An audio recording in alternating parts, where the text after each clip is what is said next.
In today's tutorial, I'm going to show you how to take these materials and turn them into this stunning double layer necklace. I'll show you how to make this necklace step by step, either for yourself or even better, for profit. Let's get right into it. In this first part, I'm going to be showing you how to detach this link and create it into your first layer necklace using jump rings and a clasp and a set of pliers. As you can see, it's one long piece of chain. So you want to go ahead and insert your tip of the tool into this chain link right here. It's not soldered, so this part is open, and you want to go ahead and insert your other tool into the other side of the chain link like this and expand the chain link out just like that and release the chain to come off of it. And then you can go ahead and go back and close this chain link back.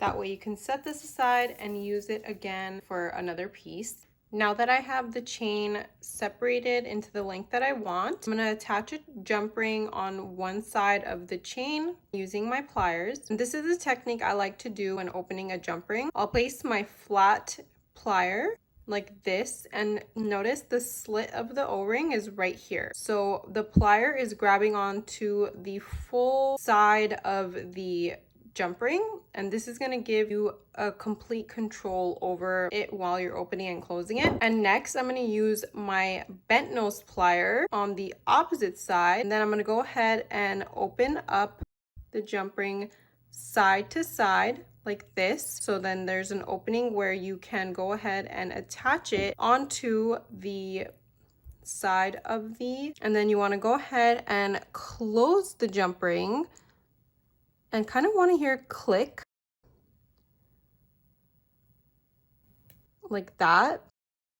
You want to hear and feel them touching as you pass it and then come back to where they meet. That's going to ensure that the jump ring is fully closed and that there's no opening left for it to slip off of the chain. I'm going to go ahead and do the same thing on the opposite side so that I can open up the O-ring and connect my clasp onto the O-ring and then onto the chain link as well. And then again, going to go back and close the jump ring, pass it, and then come back to where they meet. That's going to ensure that the jump ring is fully closed and there's no opening left for it to slip off of the chain. And that's it, guys. That's all you need to do to finish off this first piece of your necklace. Here's what the first layer looks like. Now I'm going to be showing you how to do the second layer of the necklace, and I'm going to begin by cutting my chain. The first layer I'm going to be cutting is 8 inches. I'm using my cutter tool, snip it off, cut the second layer of the chain so that it's parallel and the same length. Again, using my cutter tool, just snip it off. So to start off, I'm gonna go ahead and attach the clasp and the O-ring on the back side just to finish that part off first. I'm gonna be attaching this jump ring using the same technique as I showed before with this placement of the tools, and open it up side to side, attach it to the end link of the chain.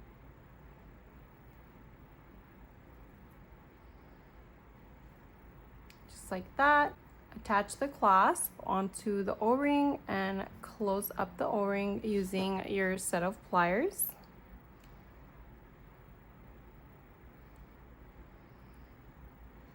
On the opposite side, just attach an O-ring for the clasp to hook onto.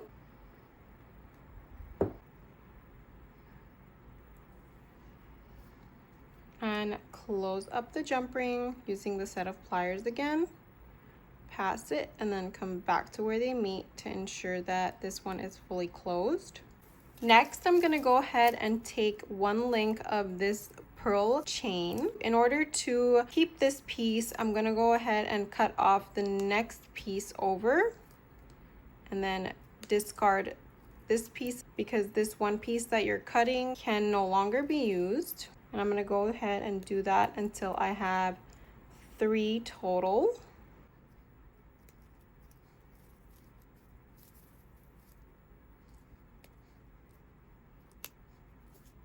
Now that the 3 are cut and ready to use, I'm gonna go ahead and attach them onto the ends of my chain.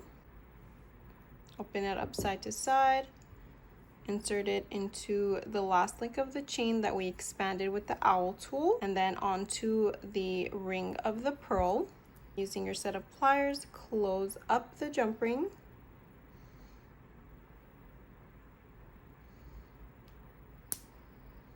Just like that. And then repeat the same thing to the opposite side of the chain.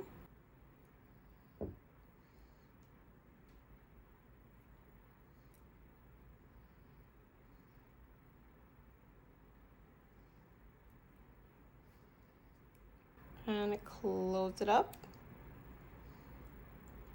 Next, I'm going to be attaching this connector piece with 3 rings to create my lariat. Open the jump ring with your set of pliers and attach it to the ring on the connector and then onto the other side of the pearl, and close the jump ring up. Same thing on the other side.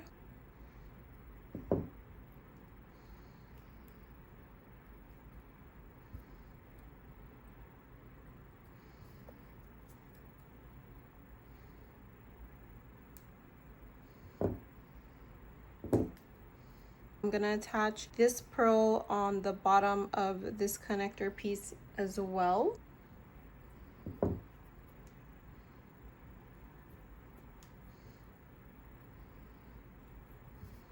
And then I'm gonna go ahead and close the jump ring up with my set of pliers.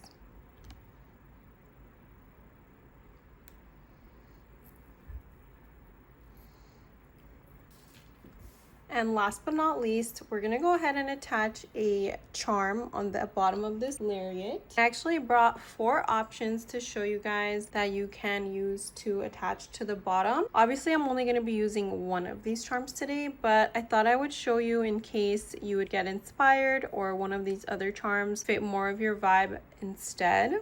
So here's what this cross would look like on the bottom. It's this gorgeous cubic zirconia rectangle and rounded pavate CZ cross. Next is this rounded pearl cross, which is super cute. I think it goes really well with this piece as well. This is another oval hammered coin cross. This also goes really nicely together because of the oval in both shapes here and here. And lastly, but definitely not least, this is the actual cross I'm going to be attaching to it. The only thing is that this originally comes with a bail latch at the top, and I'm going to go ahead and remove this because it doesn't fit here, and I'm going to just utilize a jump ring to connect it instead. In order to remove this, I'm just going to go ahead and pry this open from this back part, which is not soldered, using my set of pliers like that.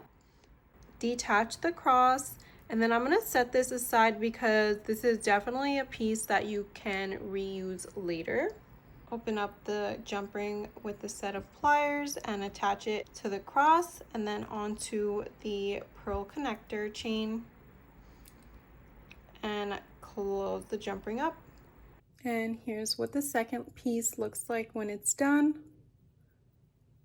And there you have it, a complete piece made with wholesale real silver plated jewelry components that are super simple but look like something that you would buy in a boutique. Whether you're buying these components to sell at boutiques, sell at flea market, to create your own brand, or even just to create for yourself, you can do it using these wholesale jewelry components. I'll link all the components that I used in this video down in the description below, so you can just click the link and it will redirect you to the exact pieces that I used to create this necklace. Don't forget to like this video, subscribe to our channel to see more jewelry making techniques and videos, and be sure to leave a comment below on what type of piece you want to see next.